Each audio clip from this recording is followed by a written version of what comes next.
ba ñu ngi sant yàlla bu baax di am mbégte nag lool di teew fii tey ci suba ci préfecture de Kër Massar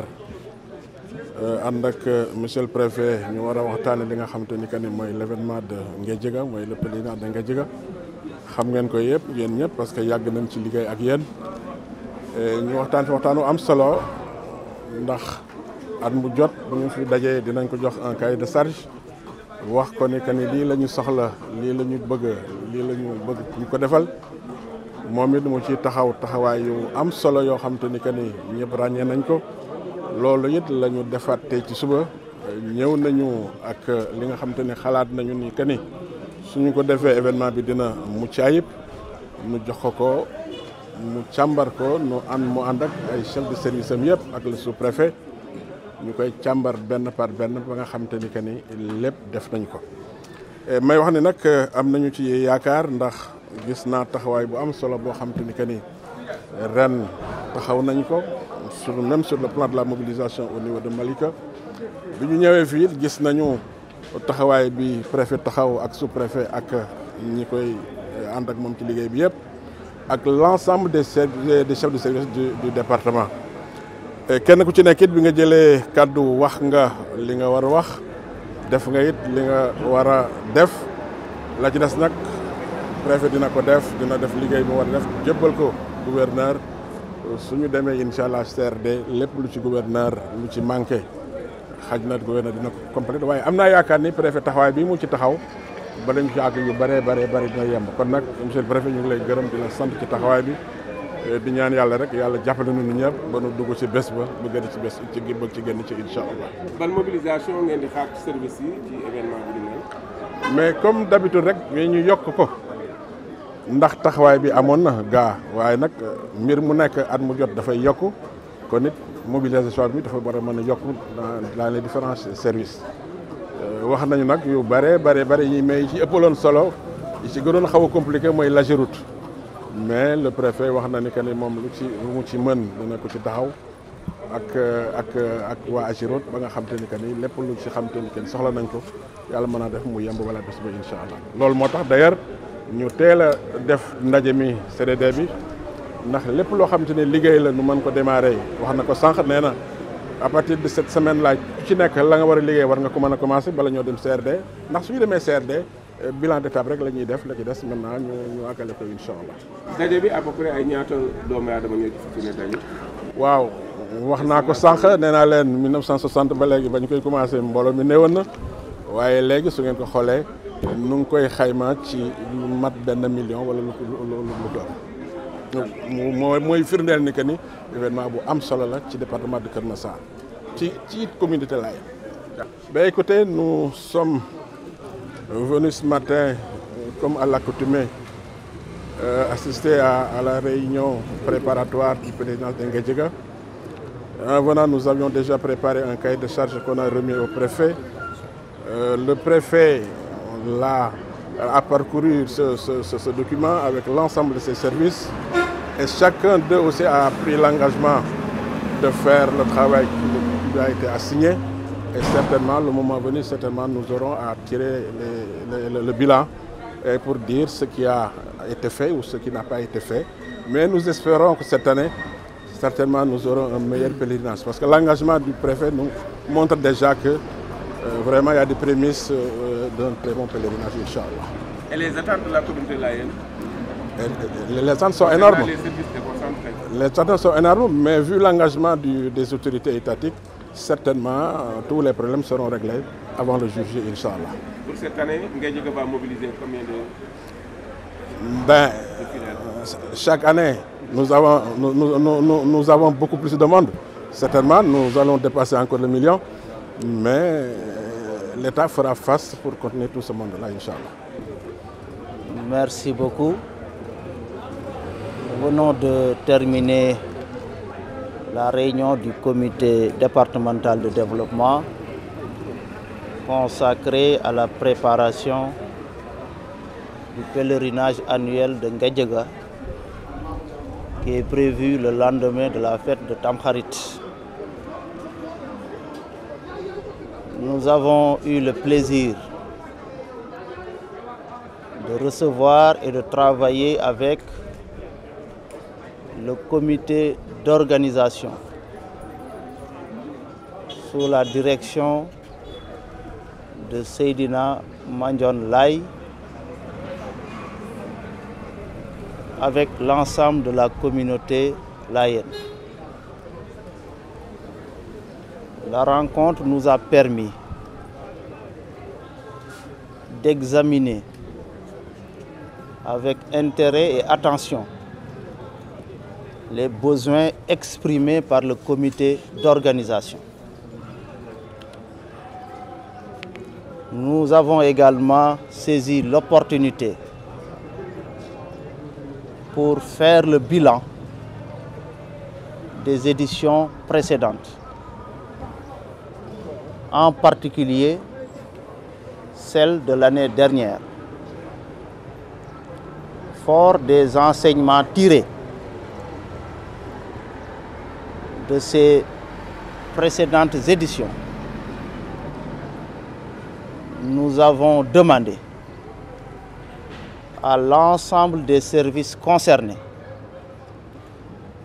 non seulement de satisfaire le plan d'action proposé, mais surtout de s'appuyer sur les acquis pour apporter les améliorations et les corrections appropriées, afin que nous puissions cette année faire encore des pas en avant. Étant entendu que l'événement va certainement, encore une fois, enregistrer un nombre plus important de fidèles. Une attention particulière a été accordée à la sécurité, mais aussi à l'aménagement des axes routiers qui mènent vers le site, sans occulter l'importance de l'approvisionnement en eau, de l'approvisionnement en électricité, la couverture en réseau téléphonique comme Internet, l'hygiène, l'assainissement et la santé. De manière générale, tous les secteurs concernés ont été et seront mobilisés pour prendre en charge les besoins exprimés. Et je voudrais inviter les uns et les autres à démarrer la mise en œuvre du plan d'action, en attendant la réunion du comité régional de développement qui sera convoquée et présidée par M. le gouverneur de la région de Dakar et qui nous servira de cadre d'échange pour faire le point sur l'état d'avancement, mais aussi éventuellement mieux prendre en charge certaines préoccupations qui devront être portées par le niveau supérieur. Monsieur le préfet, Keur Massar étant le dernier département qui a été érigé, aujourd'hui cet événement fait partie des événements religieux les plus grands donc, de Keur Massar, mais aussi de la région de Dakar. Aujourd'hui, faudrait-il accompagner le département de Keur Massar en infrastructure, en équipement pour mieux accompagner ces événements, mais aussi les populations de cette zone de Keur Massar, ce nouveau département? Effectivement, c'est justement la raison pour laquelle l'administration au niveau local comme au niveau central est en train de se déployer sous la direction des autorités supérieures pour apporter à Keur Massar le soutien et l'accompagnement nécessaires dans ce que moi j'appellerais la mise à niveau en termes d'infrastructures. Beaucoup d'efforts sont en train d'être faits et je pense que sur la base de ces acquis, on pourra encore faire des avancées cette année. Jërë ngeen jëf, ñu ngi leen di sant bu baax tey dañu am mbégte dalal comité d'organisation bu pèlerinage bu Ngédiaga Serigne Mandione Laye jiite délégation bi di leen sant bu baax di leen gërëm ci seen taxawaay ak qualité document bi ñu présenté ci document boobu lañ sukkandiku pour càmbar li nga xam ne moom la comité bi soxla ngir événement bi nekk événement bu mucc ayib dañu war ko amal bu ñu temporité ba ci ëllëg sa ku ne xam na ne pèlerinage yu Ngédiaga événement bu rëy a rëy la buy mobiliser ay nit ñu baree bare te at bu nekk dafa yokkute boobu ci wàllu nombre de personnes yi fay participer dañ kaa war a gunge ci yokkute ci liñ fay def pour mu réussir loolu moo waral ci ndaje bi dañ cee boole defaale bilan liñ defoon daaw ak at yi weesu malgré effort yi ñu def yëpp ak liñ ci jot a réaliser yëpp am na encore lu ñu war a def am na yoo xam ne àggagul wala matagul yooyu danañ ci liggéeyaat pour xool naka lañ ko mën a matale